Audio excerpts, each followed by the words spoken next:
Hey everybody, my name is Jared and I am a Master Mason in the state of Mississippi in the United States of America. And today I'm showing off the Sit Lux pen from Edgar Alejandro over at Masonic Revival.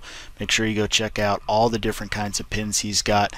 Aprons for multiple jurisdictions, even international ones, so go give it a look. Today's viewer's question is perhaps one I will not be able to answer satisfactorily. It is, what is the reason you have to believe in a higher being? Well, if you're not happy with the answer I'm about to give you, head over to the podcast Ex Oriente and check out their offering. They just had episode 96 entitled Why We Believe, and there you can listen to a long back and forth conversation between the two co-hosts about their opinions on why there is a requirement about believing in a higher being or a deity and not any leeway towards allowing atheists. So check that out. So I listened to their podcast, and as you might presume, I have differing opinions as well, which is really all you can expect. Get 10 Masons in a room and they'll give you 10 different reasons on why we do something a certain way. Maybe half of them will just say, meh, I don't know. So why do we have to believe in a higher being? Well, if this is the first video that you've run across, let me preface this by saying that if you are interested in joining Freemasonry, you have to submit a petition to a lodge requesting to be considered to be made a member. And on that petition, or as a part of the interviewing process, you're going to be required to state that you have a belief in God. It may be stated in different ways, belief in a deity, or however it is phrased. The concept here is you cannot be an atheist and be made a Mason. Many would argue that the same stipulation applies to someone who would consider themselves an agnostic. Generally speaking, a definition of an agnostic being supposed that you don't know whether or not there is or is not a God. And in the views of most Masons, or in the views of those determining whether or not agnostic is allowed to petition for Freemasonry, they would say, hey, part of that option is that maybe you don't believe that there is a God, and therefore that's close enough and we're not going to let you petition either. But why? What's the purpose? I think that I agree with the gentleman from Ex Oriente that the main presumption here is that if I'm going to promise about something, whether it's a promise to repay a debt, or a promise to keep certain standards, or a promise to tell the truth in court, whatever the promise may be, I, as another human being, can only try to influence you to actually live up to that obligation, if you will, so much. I only have so much influence, power, and authority, and when it really boils down to it, I have none when it comes to your personal actions. So then what? What do we do? Well, we lean on the belief of a higher power, and we say, okay, you have to believe in God, because then if you make a promise to me that you're going to do something, then I know even if I can't ever hold you to that promise, at some point you'll have to answer to a higher power. And maybe that thought that you'll have to answer to a higher power is enough to get you to not break the promise in the first place. So I think that's generally the concept that's accepted on why. Why do you have to believe in God in order to be a Mason? I think really that it's more for the benefit of the people who are already in than it is for the person who's seeking to join. And let me try to explain that. We have to operate under a certain level of trust. There are jurisdictions that do full criminal history background checks and deep investigations into the known history of any particular individual. But the fact of the matter is, a lot of us, if not all of us, have some kind of a skeleton in the closet. Something that we just don't want other people to find out about. And I'd like to think that for the majority of people, that's because it really is in our past and we want to get over it. We don't want it to be something that continues to weigh us down like an anchor. We want to leave it behind and move on. And in order to do that, sometimes we deceive people by telling what is generally called a white lie, an innocent lie, something that we feel like we can mislead or tell a mistruth, and it's not going to change anybody else or have an effect on them that would change something, and therefore somehow it's okay to tell this lie. And I think that's where this requirement to believe in God has its failing point.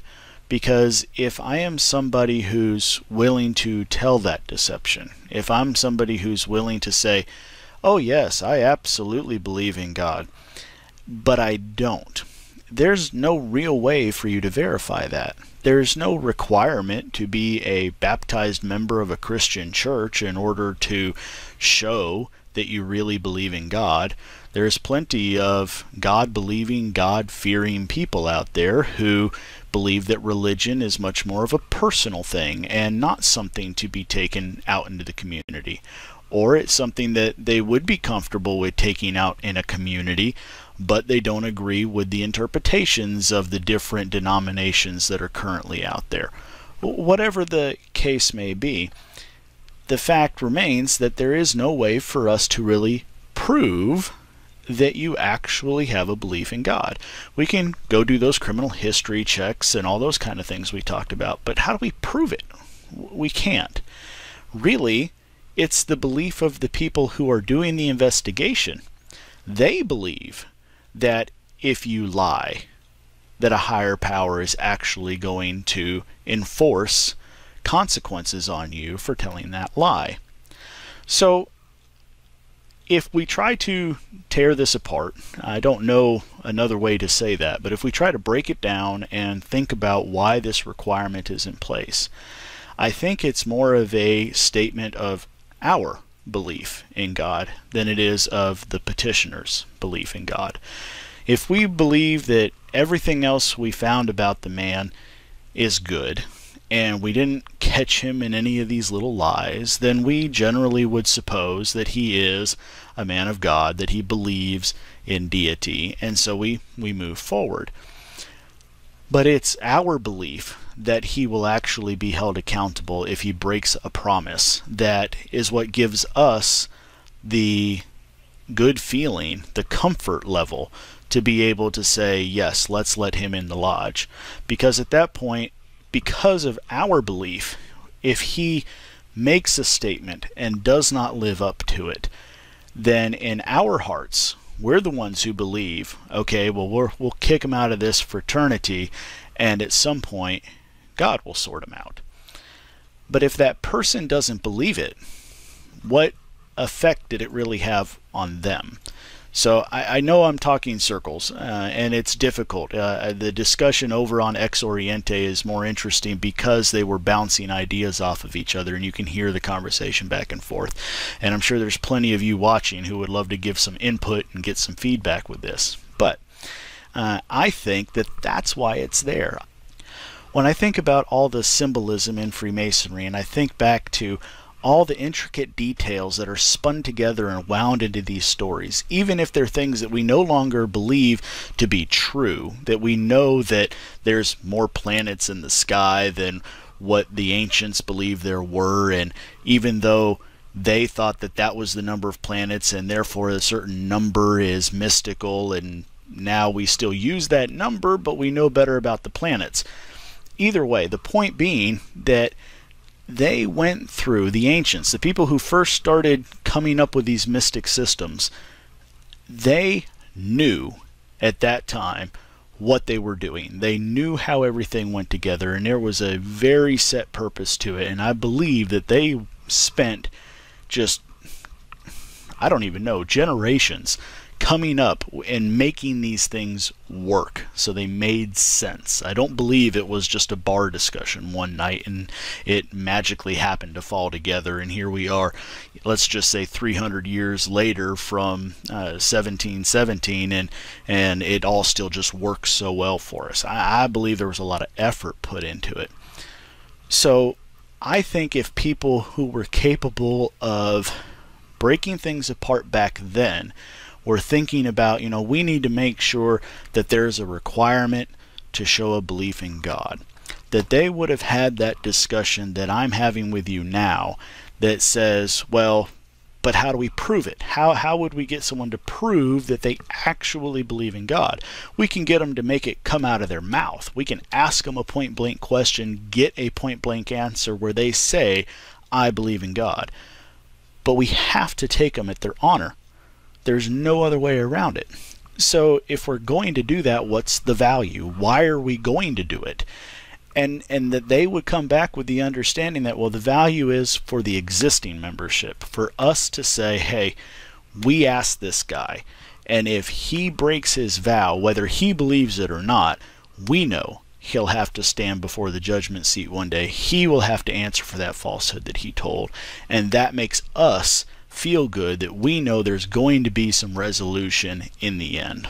So that's a long way to beat around that bush, and certainly a conversation much more suited for a fireplace, a few pints, and just a long conversation. But that is my short, if we can call this video short, description on why I think there is a requirement for us to state that we have a belief in deity. Do I think that it should stay? Because I think that's going to be the next question, and I'm just going to shoot that video out right now. I do. I think it should remain. I don't think that there is any point whatsoever for Freemasonry to bend to the whims of humanity. Freemasonry, the more I study, the more I read, Freemasonry is all about universal truths, things that don't change. Things that are required for people to be educated, for people to be free, for the government to be just, for religion to be just, and all of that. And I don't see any reason for Freemasonry to notice a trend in humanity and follow the trend. That doesn't make sense. It goes against everything that we've been founded upon and everything that we have done to stay alive for whatever number of centuries Freemasonry has been alive for. Now, just because we restrict membership does not mean that we are to degrade or argue vehemently against someone else's belief or position. So I think it falls down to a whole bunch of different discussions we could have this, or the different topics we could have this discussion on. But I think that it's perfectly acceptable for me to set up a club, let's just call it a club, where I say you can only belong to this club if your initials are JFS like mine, and you have brown hair, and you are less than 6 feet tall. I created this ridiculous amount of restrictions. It's probably not going to let me have very many friends in my little club I just set up. But the point is, it's my club. I can set up whatever darn restrictions I want to. And I think that just really speaks to the very foundational beliefs of Freemasonry and free government and everything about what we strive for to try to influence humanity for the better. So if we want our fraternity to have these certain limitations on them, then by golly, leave them there. Let's just do it. Well, I'm getting off on a rant here, and I'm not going to find the end of this video unless I just cut myself off and call it a day. So, you know, there's a lot of things that have changed in Freemasonry over the years, the ritual being one of them. And depending on which jurisdiction you go to, there may even be debate about what the landmarks of Freemasonry even consist of. But the point is, we move forward, and when changes are made, we do so with discussion. We do so with a vote from the body. We don't do it just because the outside influences want to make us feel bad, and so we're going to change something to accommodate them and make it easier for the rest of the world. We're here to stand a little taller. We're here to be an example. And maybe, in some cases, we do make changes, but we don't make them because it's the popular opinion of the moment. We do it because an opinion was offered, and then we had discussion about it, and then we cast a vote, and then we move forward with whatever the decision is. And I think that that's the method that we use to make changes in Masonry, should they ever occur, not just because the general population of the world thinks that there needs to be some kind of a change. Thank you all so much for taking the time to watch. I know this was a weighty video, even if it wasn't extremely long, but I do hope you go check out the guys over at Ex Oriente and listen to their conversation. The guys have differing opinions on this particular topic, but they kept the conversation more than civil, and certainly had some discussions that they recognized needed to be done outside of their podcast. So go over there, listen to their viewpoints. It's going to be different from mine, and have that discussion yourselves and see where it goes. Thanks again for watching. We'll see you next time. Bye.